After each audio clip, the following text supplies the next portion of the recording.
အားလုံးပဲမင်္ဂလာပါရှင်။ကဲမနေ့ကပေးခဲ့တဲ့နှစ်ပွဲကိုတော့ရကြမယ်လို့ထင်နေ။ဒီနေ့မှလည်းတရားအကောင်းဆုံးရွေးချယ်ပြီးတော့သုံးသပ်ပေးသွားပါမယ်ရှင်နော်။ဒီပထမဆုံးကတော့ဒီ10နာရီမှာကစားမယ်။မန်စီးတီးနဲ့အာဆင်နယ်ပွဲစဉ်ကိုအရင်ဦးဆုံးတော့သုံးသပ်ပေးခြင်းနဲ့ရှင်နော်။ဒီပွဲကလည်းထိပ်တန်းအသင်းနှစ်သင်းထိပ်တန်းတွဲဆုံတဲ့ပွဲတော့ဖြစ်တယ်ရှင်နော်။ဒီပွဲမှာအနိုင်ရတဲ့အသင်းကတော့အမှတ်ပေးဇယားပေါ်မှာပေါ့နော်။ဒီတရားမှုရှိသွားမှာဖြစ်တယ်။အဖွင့်ပွဲစဉ်မှာတော့ဒီမန်စီးတီးကစပါးကိုရှုံးနေခဲ့ပြီးတော့ဒီနောက်ပိုင်းကစားထားတဲ့ပီးမီးယားလိအိမ်ဝင်14ပွဲစတိုင်းမှာတော့ဒီရှုံးပွဲတော့မရှိခဲ့ဘူးရှင်အာဆင်နယ်ကတော့ဒီပီးမီးယားလိရဲ့ဒီအဝေးကွင်းမှာပေါ့နော်ဒီခြေစွမ်းတွေပြတာထားပြီးတော့ထိတ်ဆုံးမှာတော့ရက်တည်နေတယ်ကစားခဲ့တဲ့ပွဲတွေမှာတော့ရှုံးပွဲတော့ရှိခဲ့တယ်ရှင်နော်ဒီပထမဆုံးကစားထားတဲ့ဒီ46ပွဲမှာဆိုရင်လည်းပေါ့နော်ဒီ3ပွဲပဲရှုံးခဲ့တယ်ဒီညကစားမဲ့ပွဲမှာတော့အာဆင်နယ်ဘက်ကနေပြီးတော့တခြားကစားလာမယ်လို့တော့ယူဆမိတယ်ရှင်နော်ဒီအရေးကြီးတဲ့ပွဲဖြစ်လို့ဒီအမှားခံမှာတော့မဟုတ်ဘူးမန်စီးတီးကိုလည်းနော်ဒီ short တွက်နေလို့တော့မရဘူးရှင်နှစ်သင်းစလုံးကဂိုးတွင်းလာနိုင်တယ်ဒါပေမဲ့ဂိုးရဖို့ကတော့လွယ်တော့မလွယ်ဘူးเนาะဒီ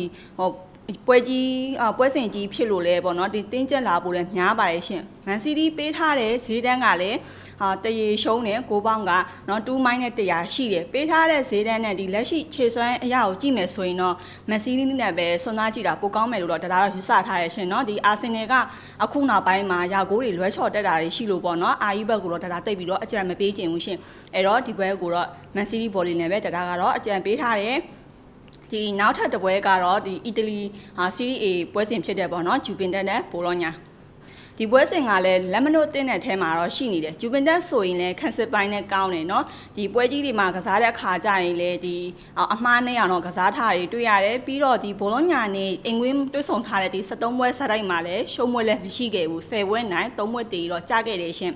ဘိုလောညာကတော့ပြီးခဲ့တဲ့ပွဲစဉ်တွေမှာဒီနှစ်ပွဲလောက်ပဲနိုင်ခဲ့တယ်။နောက်ဆုံးကစားထားတဲ့ဒီအက်စတွန်ဗီလာနဲ့ပွဲမှာတော့เนาะဒီယာကိုမရှိပဲဖိုစီဆိုတဲ့ယာလန်နဲ့တော့ဒီရှုံးနေသွားခဲ့တယ်ရှင်။စီးရီး A နဲ့ပြီးတော့ဒီယူရိုပါလိပွဲစဉ်တွေမှာတော့ဘိုလောညာဘက်ကနေပြီးတော့ယာလက်တွေကောင်းနေတာလည်းတွေ့ရတယ်။အဝေးကွင်းမှာကစားထားတဲ့ဒီ6ပွဲစလုံးကလည်းအနိုင်ယူခဲ့တာတွေတွေ့ရတယ်ရှင်။နှစ်သင်းစလုံးကတော့တစ်ဖက်စီတော့เนาะဒီအားသာချက်တွေကတော့ရှိတယ်။ဘိုလောညာကလည်းဒီအနိုင်ယူရမယ်အနိုင်ယူဖို့လွယ်တဲ့အသင်းတော့မဟုတ်ဘူးရှင်เนาะ။အဲ့တော့ဒီပွဲကနှစ်ဖက်အသင်းမဲ့ပွဲတော့ဖြစ်မှာတော့တေးကြတယ်เนาะဒီလိုပွဲမျိုးဆိုရင်ဂိုးကမများတက်ဘူးဂိုးနဲ့တက်တဲ့ရှင်အနည်းဆုံး 1C 2C 11အဲ့လောက်ပဲသွားတာများပါတယ်เนาะဈေးတန်းကိုတစ်ချက်ကြည့်မယ်ဆိုရင်လည်းဂျူပင်တက်က3လုံး50ရှုံးနေဂိုးပေါင်းက3လုံး50စားတော့ပေးထားတယ်ဒီပွဲမှာဆိုရင်တော့ဒါကဂိုးပေါင်းအပေါ်တစ်မျိုးတည်းပဲအကြိုက်တွေ့တယ်ရှင်เนาะဘော်ဒီကိုပေးပါဆိုရင်တော့ဂျူပင်နဲ့ပွဲမှာဆိုရင်ဒါကတော့ဂျူပင်နဲ့ဘော်ဒီကိုပဲပေါ့နော်ဒီအကြိုက်တော့တွေ့ရရှင်အဲ့ဒါကတော့ဒုတိယရွေးချက်မှုအနေနဲ့ဒါပြောပြထားပါနော်ဒီပထမဆုံးကတော့ကိုပေါင်းအပေါ်ဒါပို့ပြီးတော့ကြိုက်တယ်ကဲဒီနေ့ပေးထားတဲ့နှစ်ပွဲอ่ะဆိုရင်တော့မန်စီးတီးဘော်ဒီရဲ့နောက်ထပ်တစ်ပွဲကတော့ဂျူပင်တက်ကိုဘောဒါတော့အဲ့ဒါတော့ကိုတို့ရွေးချက်ပေးထားတယ်နော်အကြိုက်တူရင်တော့ရှူသုံးပါမကြိုက်ရင်တော့ပတ်ကန်နိုင်ပါလေရှင်ကဲဒီနေ့အတွက်လည်းဒါဒီလောက်နဲ့ပဲညနာချက်မှာလည်းနောက်ရက်ချိန်မှာလည်းတန်းသက်ချက်ကောင်းနေပြန်လာခဲ့ပါအောင်မယ်ရှင်